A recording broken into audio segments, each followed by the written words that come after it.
자, 하나님께서 만드신 모든 만물 여러분이 보시면 참 아름답죠. 또 그것이 위대하고 또 오묘합니다. 이 모든 것들을 하나님께서 만드셨는데 그 중에서 가장 어떻게 보면 하나님께서 심혈을 기울여서 만드신 존재가 있는데 그것이 바로 사람이죠.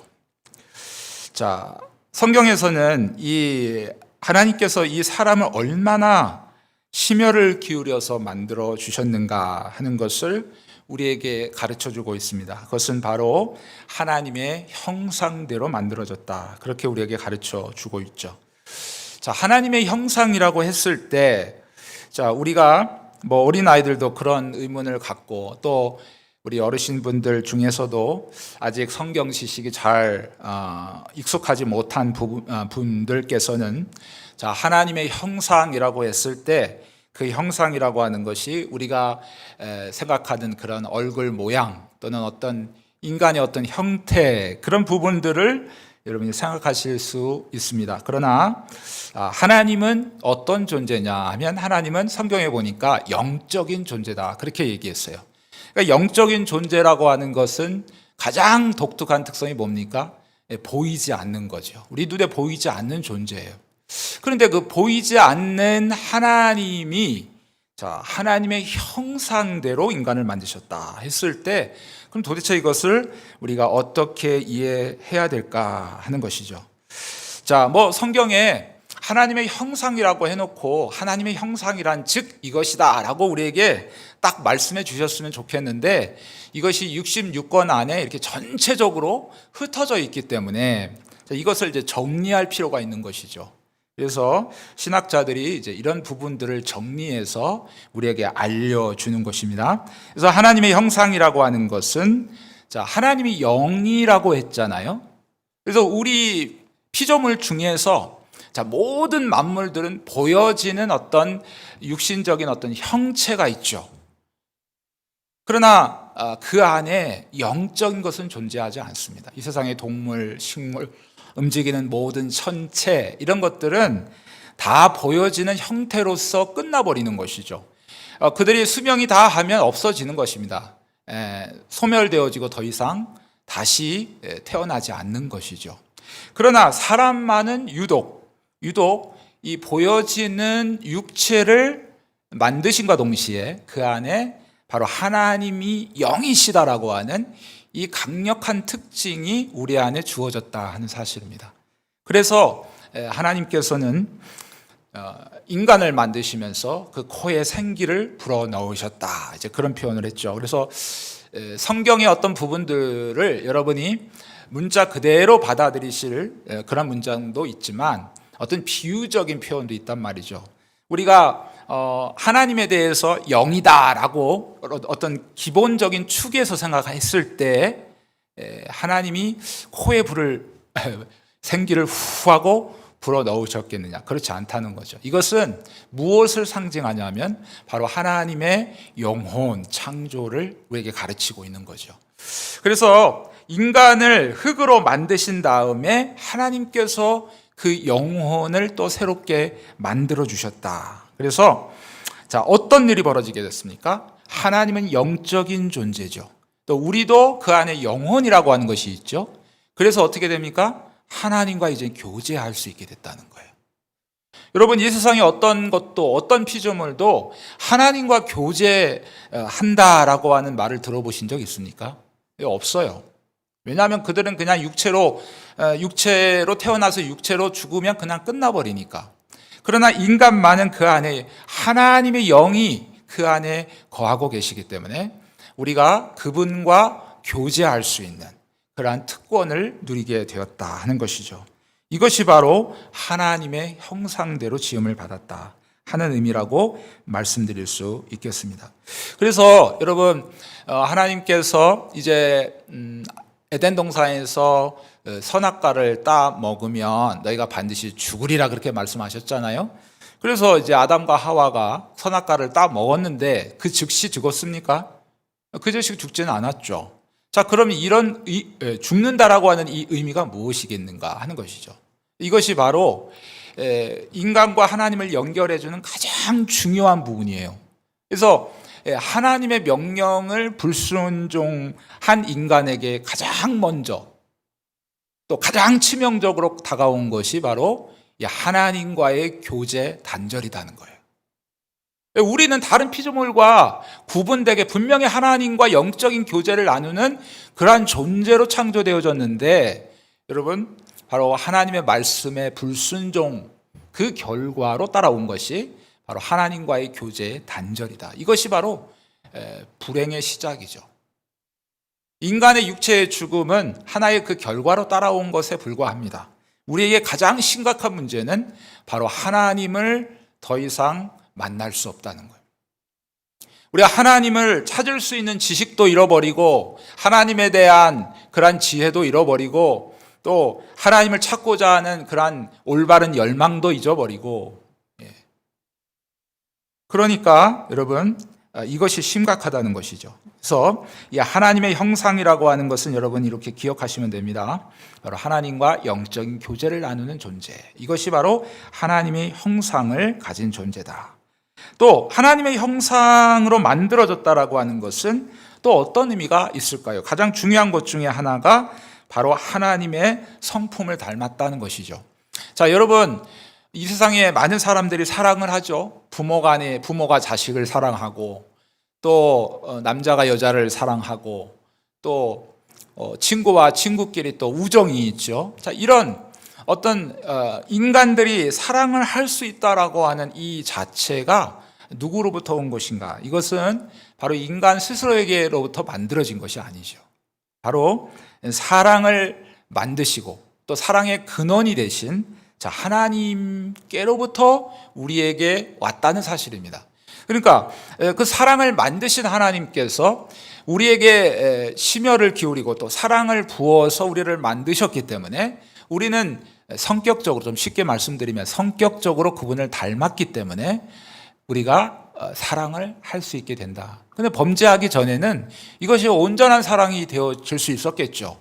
온전한, 정말 하나님께서 우리에게 보여주셨던 그 온전한 사랑을 우리가 행할 수 있었음에도 우리는 범죄한 이후에는 어떻게 됩니까? 이것이 이제 왜곡이 되어졌죠. 그러나 그렇다고 해서 여러분, 이 사랑이 완전히 우리에게 소멸된 것은 아니죠.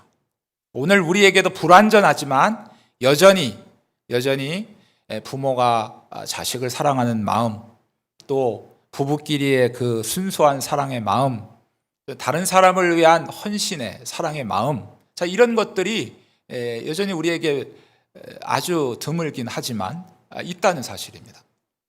자, 이것은 무엇을 말하느냐 하면 바로 우리가 여전히 범죄했지만 또 범죄해서 정말 이 땅 가운데서 저주 가운데 살고 있지만 그 하나님의 형상의 모습은 여전히 우리 안에 살아있다는 것을 성경이 우리에게 가르쳐 주고 있습니다. 자, 여러분, 제가 왜 하나님의 형상에 대해서 이제까지 말씀드렸나요? 자, 하나님께서 모든 피조물 중에 인간을 최고로 사랑하셨다.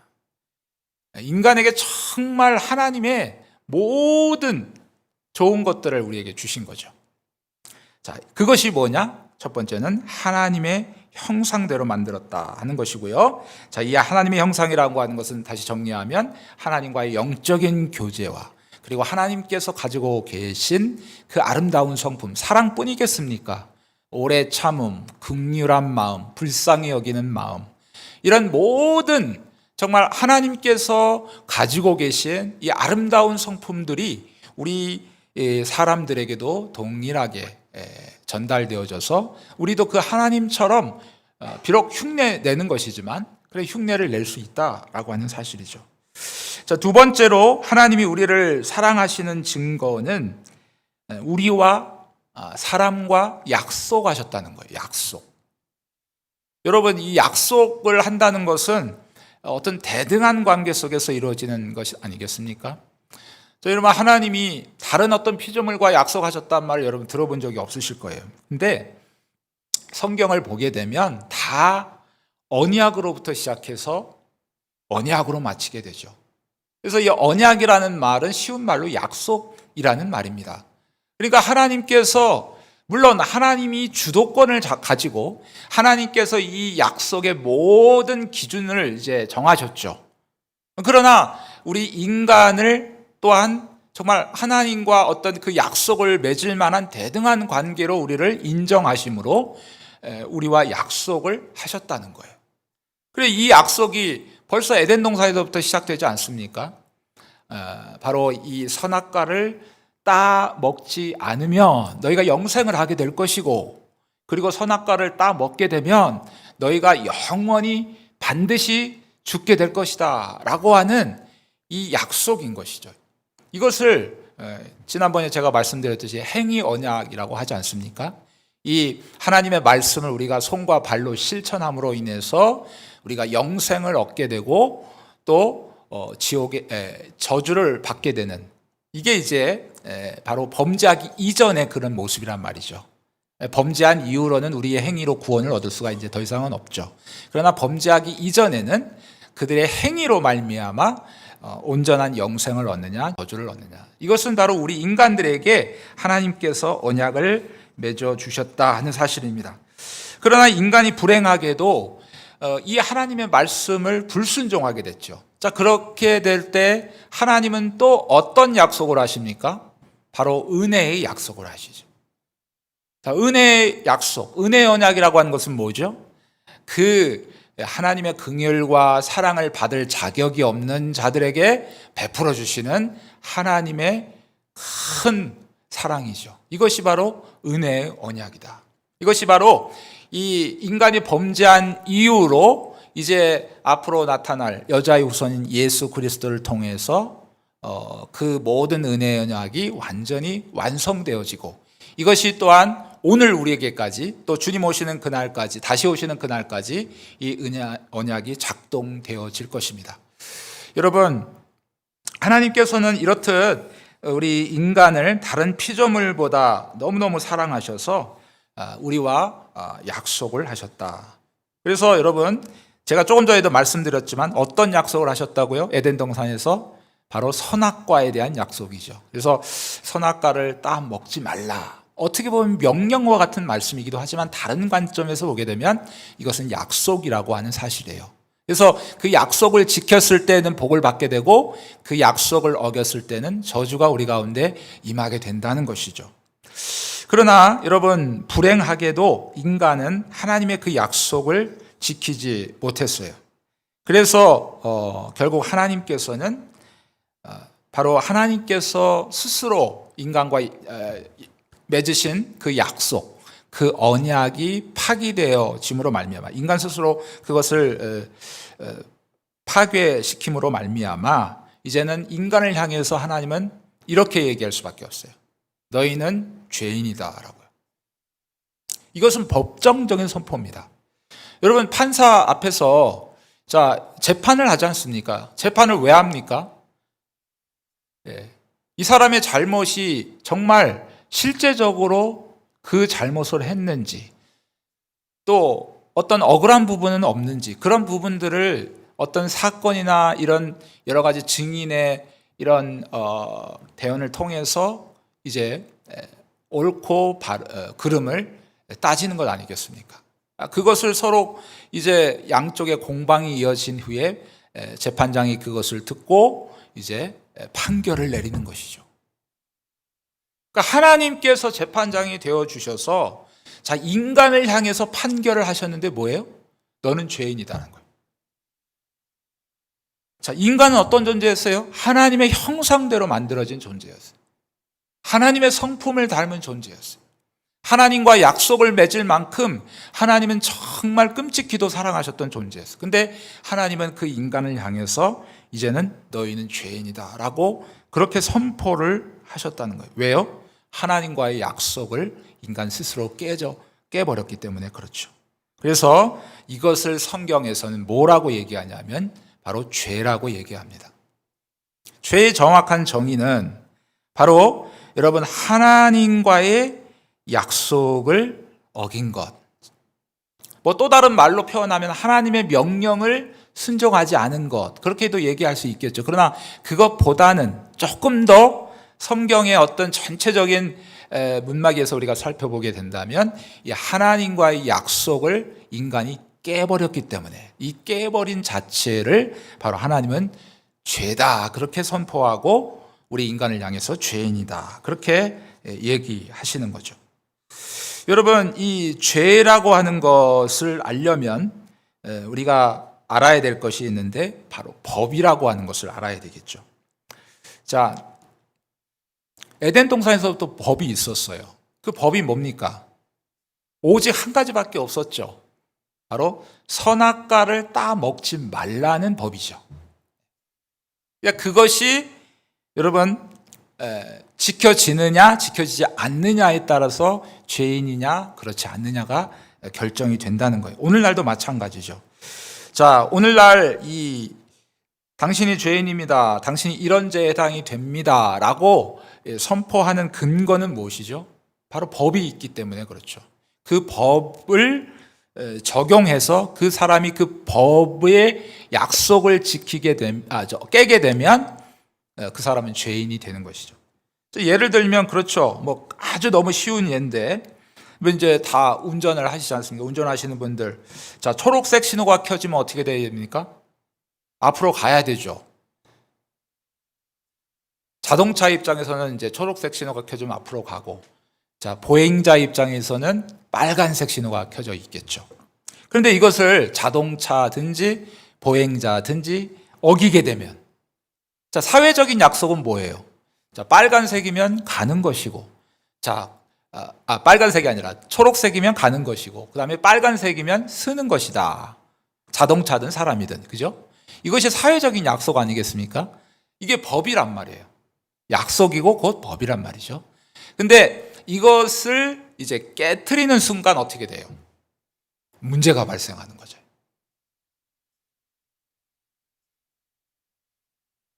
약속을 어겼기 때문에, 자, 여러분, 교통사고가 나고 그리고 사람이 다치고 때로는 심하면 죽게 되는 그러한 일들이 우리 가운데 벌어지게 되는 것이다 하는 것입니다.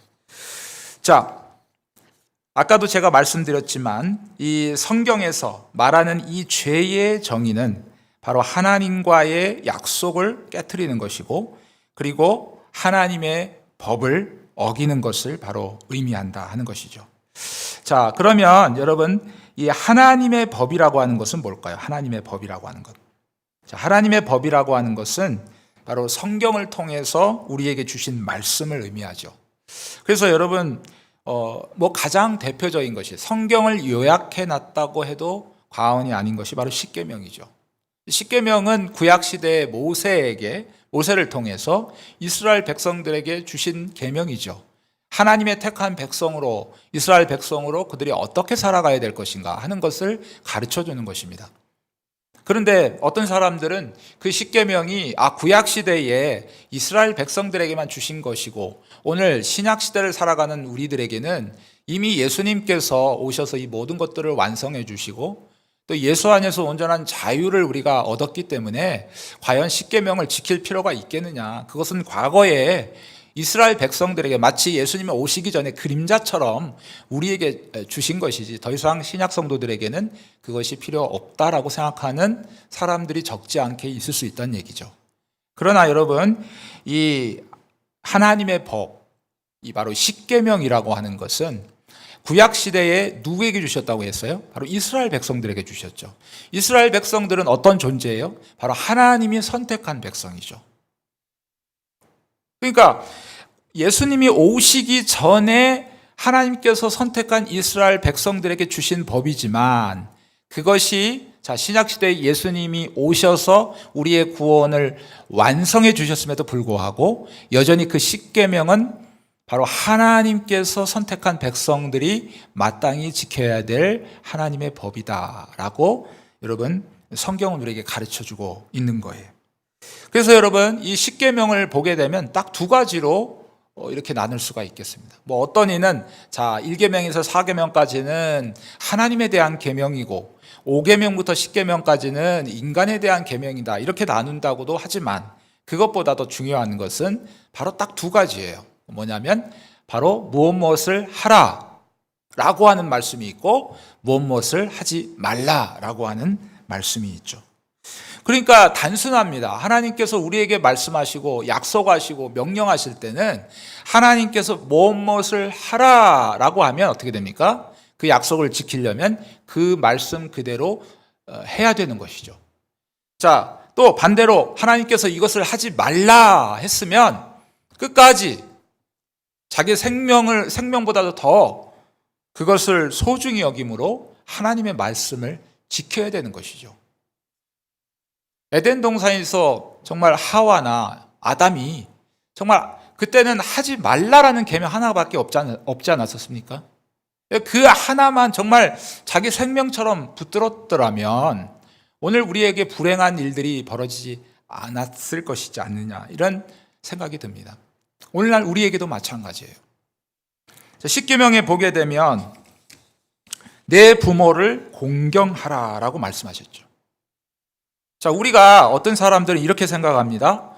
하나님께서 하지 말라는 것만 안 하면 되지 않겠냐. 뭐 하지 말라, 뭐 하지 말라, 뭐 하지 말라.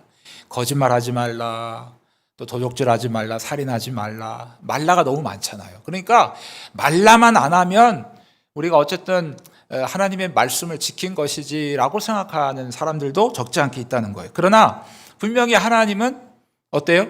하나님께서 분명히 하라는 것을 하지 않았을 때도 그것을 분명히 죄라고 우리에게 가르쳐주고 있는 거예요.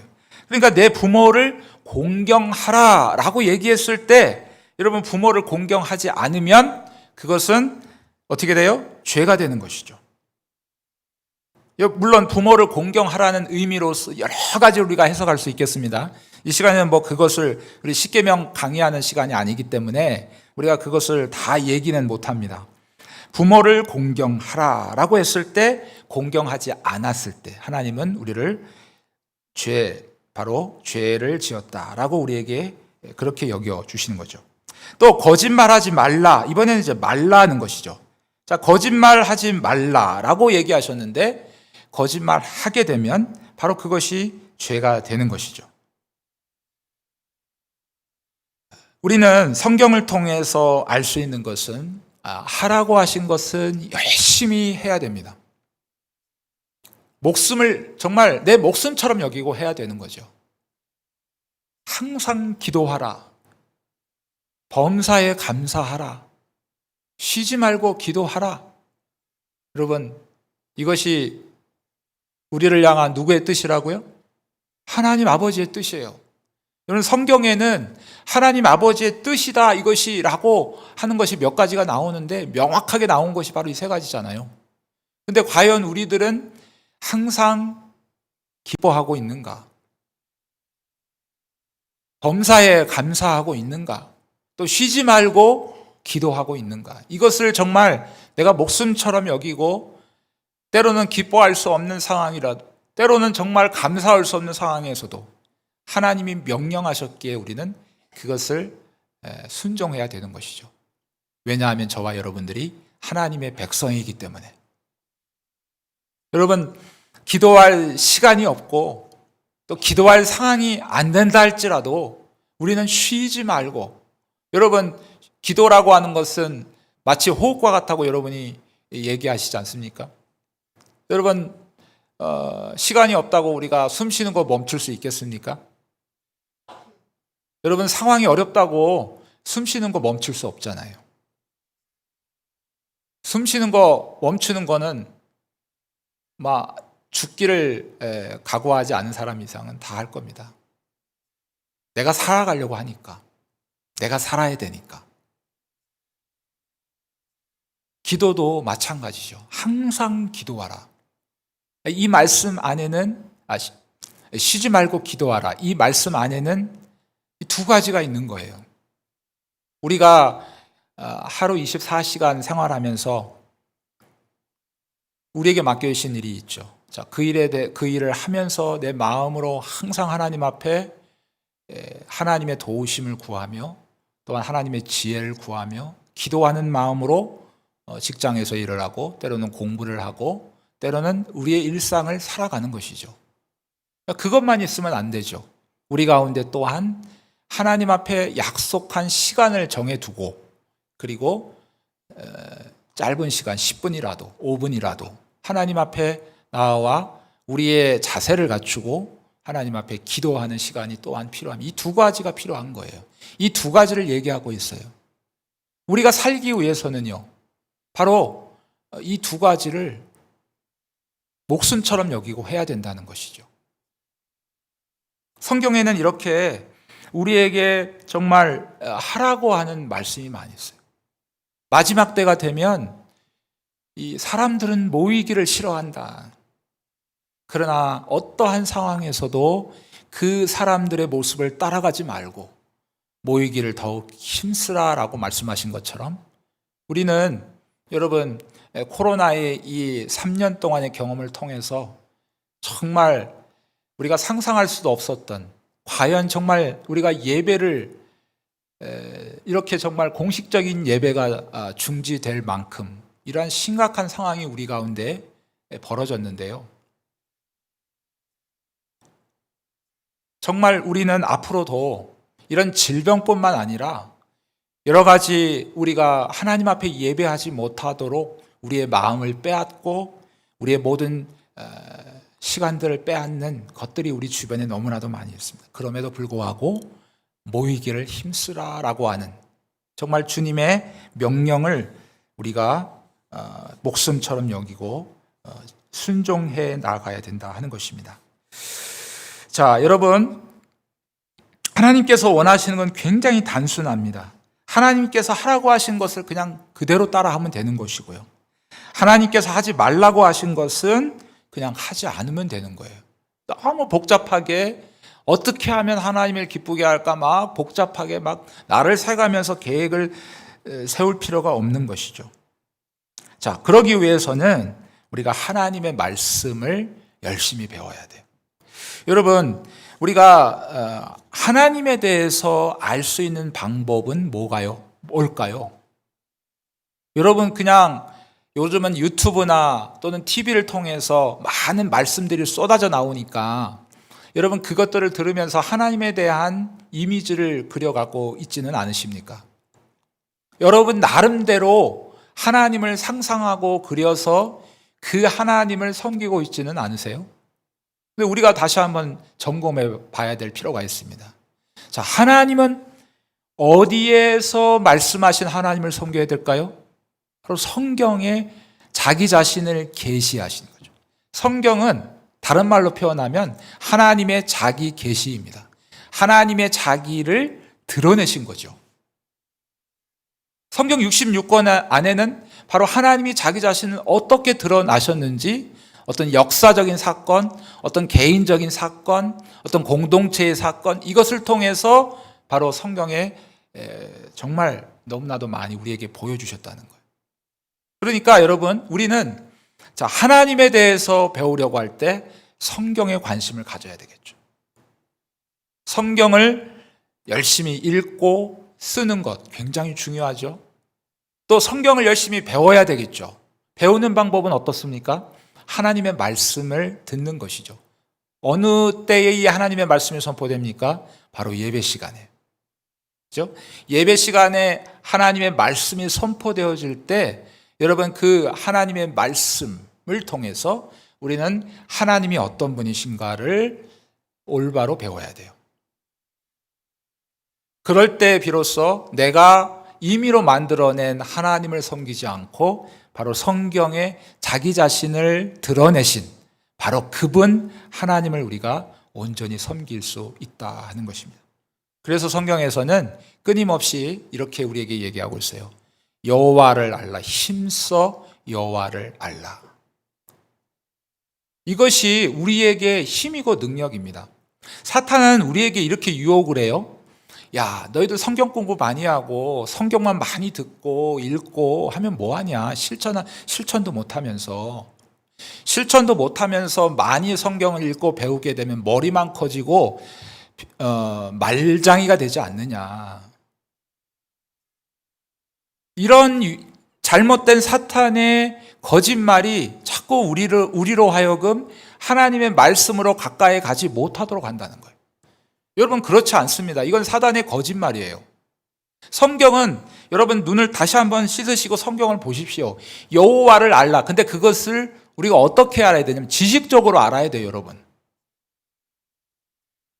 지식적으로 정확하게 하나님의 말씀이 무엇이고 하나님이 어떤 분이고 내가 섬기는 그 하나님이 어떤 성품을 가지신 하나님이신가. 우리가 그것을 정확하게 안다면요, 우리의 삶 속에서 반드시 그 하나님의 우리를, 그 성품을 닮은 우리로서, 하나님의 자녀로서 열매가 맺혀지게 되어 있다는 거예요.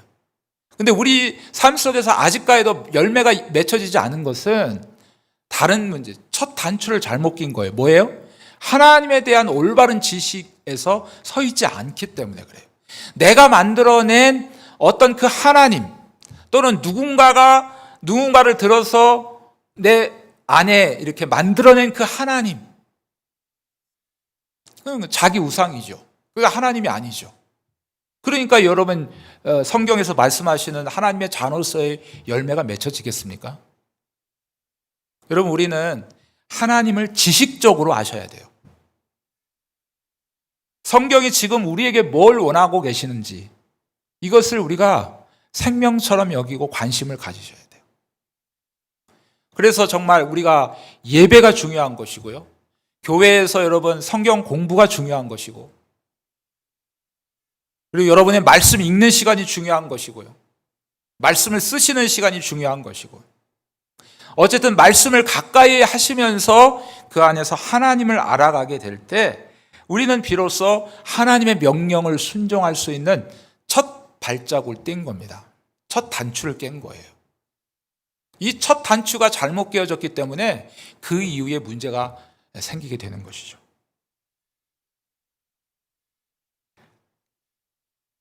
사랑하는 성도 여러분, 우리가 정말 하나님을 사랑하는 것, 하나님을 잘 섬기고 싶으시죠?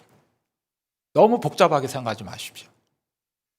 내가 뭘 열심히 주를 위해서 무엇을 하고 이런 마음은 하나님이 받으실런지는 모르겠습니다. 하지만 우리는 너무 엉뚱한 것을 에너지를 쏟는 것 같아요. 하나님의 말씀이 지금 우리에게 하라고 하시는 것이 무엇인가, 그것을 우리가 붙잡아야 돼요. 그것을 붙잡으려면 바로 성경을 펴야 되겠죠. 성경을 펴서 읽더라도 여러분이 읽으시기에 다 해석이 안 되잖아요.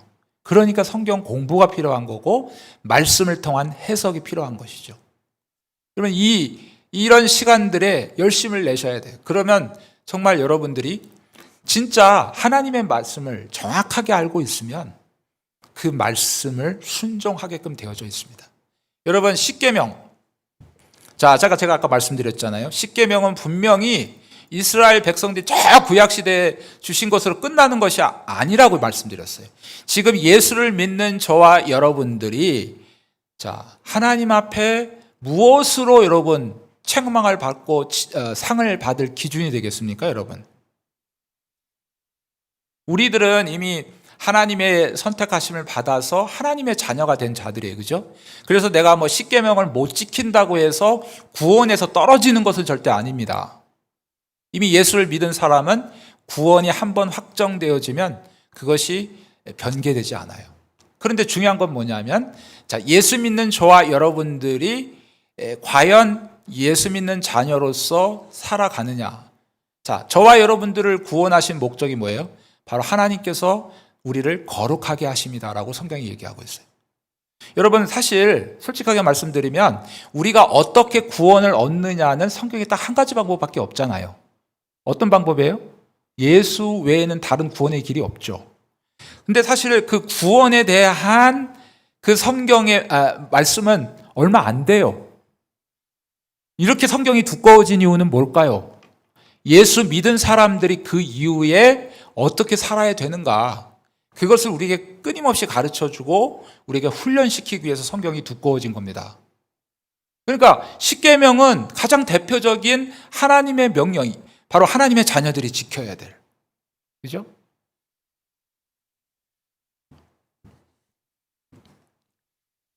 십계명을 우리가 잘 지키고 또 그 하나님의 그 십계명에 대한 열매를 맺기 위해서는 그 십계명에 담긴 의미를 정확하게 아셔야 된다는 거예요. 도대체 우상을 섬기지 말라, 오직 하나님만을 섬기는 것이 도대체 뭔가? 여러분, 그 십계명 1계명부터 4계명까지 나와 있는 이 부분들 심도 있게 여러분 관심을 가지고 여러분 배워본 적 있으십니까? 그냥 형식적으로 앞에 문장만 읽고 거짓말하지 말랬지. 근데 왜 거짓말하지 말아야 될까? 하나님 분명히 의미가 있고 뜻이 있어요.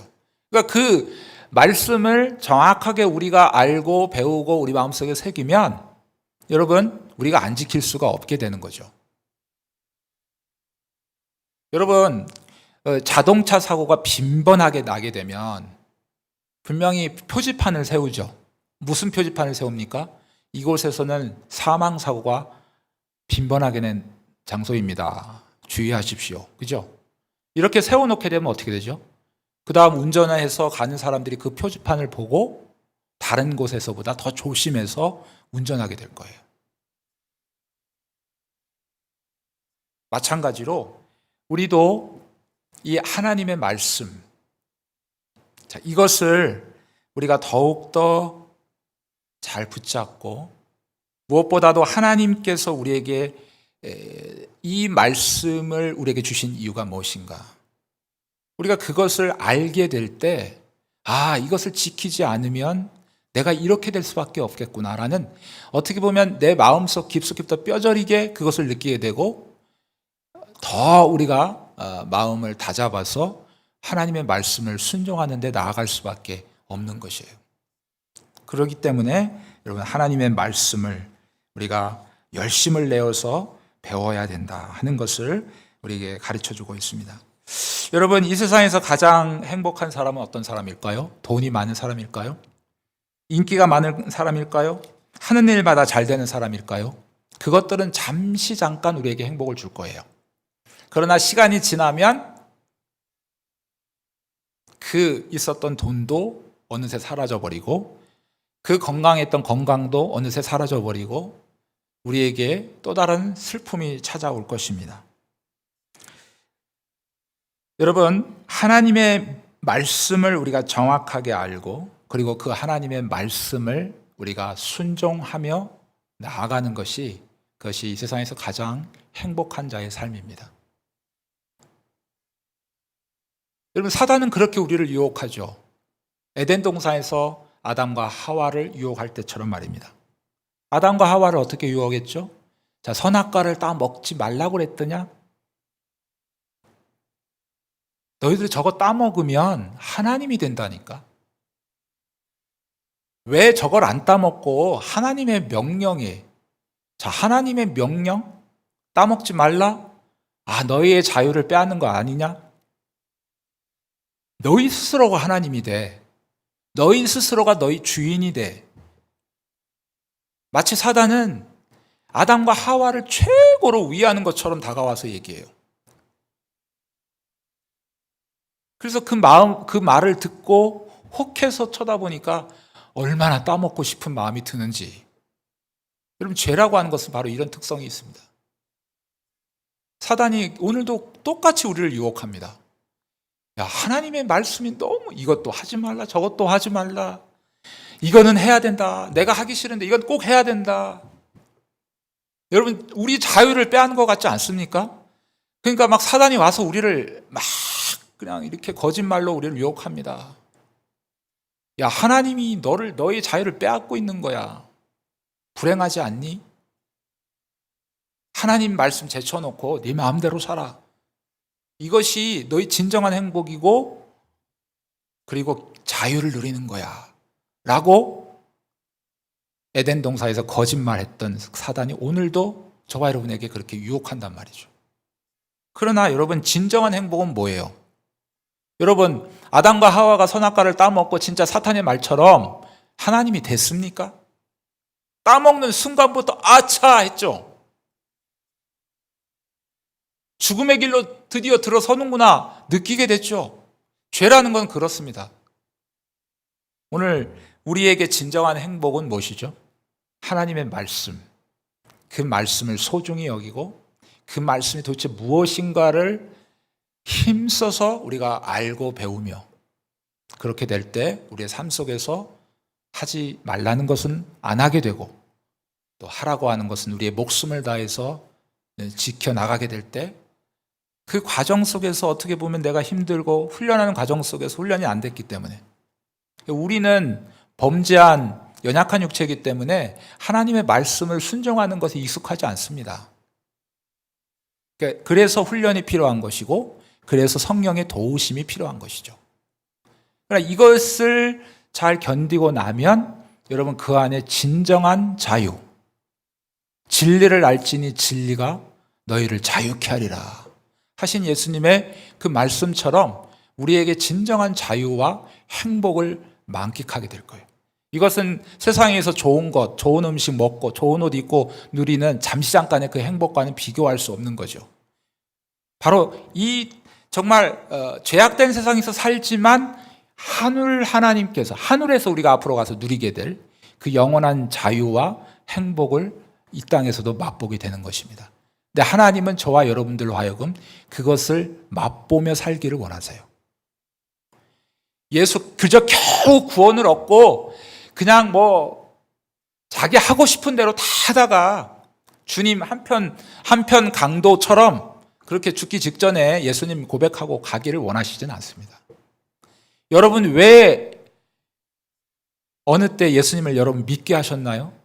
믿는 그 순간부터 여러분 바로 그 잃어버렸던 하늘의 그 자유와 행복과 평안을 우리들로 하여금 이 땅 가운데서 그러나 이 땅은 어떤 땅에 여전히 죄악이 가득하고 여전히 사단의 유혹이 가득하지만 그것보다 더 크신 능력이신 하나님의 그 자유와 평강을 그의 백성들이 이 땅에서 누리기를 원하신다는 사실입니다.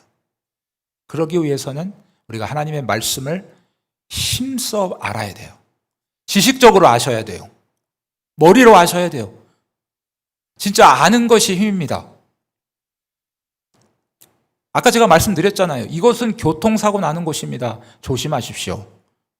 이렇게 써놓은 간판에서 사람들이 조심하듯이 하나님의 말씀을 우리가 제대로 알게 되면 더 지키게 되고 또 하나님께서 원하시지 않는 것은 더 멀리하게 되는 그러한 능력을 갖게 되는 것입니다. 그렇게 될 때 우리가 이 땅 가운데서 진정한 자유를 누리고 그것이 곧 다른 말로 표현하면 거룩의 삶이고 그리고 주님을 닮아가는 성화의 삶인 줄 믿습니다. 오늘 이 자리에 앉아 계신 모든 분들은 하나님의 자녀로 하나님의 백성으로서 부름받은 사람인 줄 믿습니다. 여러분들이 왜 이곳에 앉아서 이미 구원이 확보되어졌고 이미 구원받은 사람인데 왜 이 자리에 또 나오셔서 하나님 말씀 듣고 왜 예배를 드리십니까? 바로 이것을 위해서요. 우리가 거룩되어지고 주님을 닮아가고 더 하나님의 말씀을 알고 그리고 순종하기 위해서 이 은혜가 저와 여러분 가운데 넘치시기를 주님의 이름으로 축복합니다.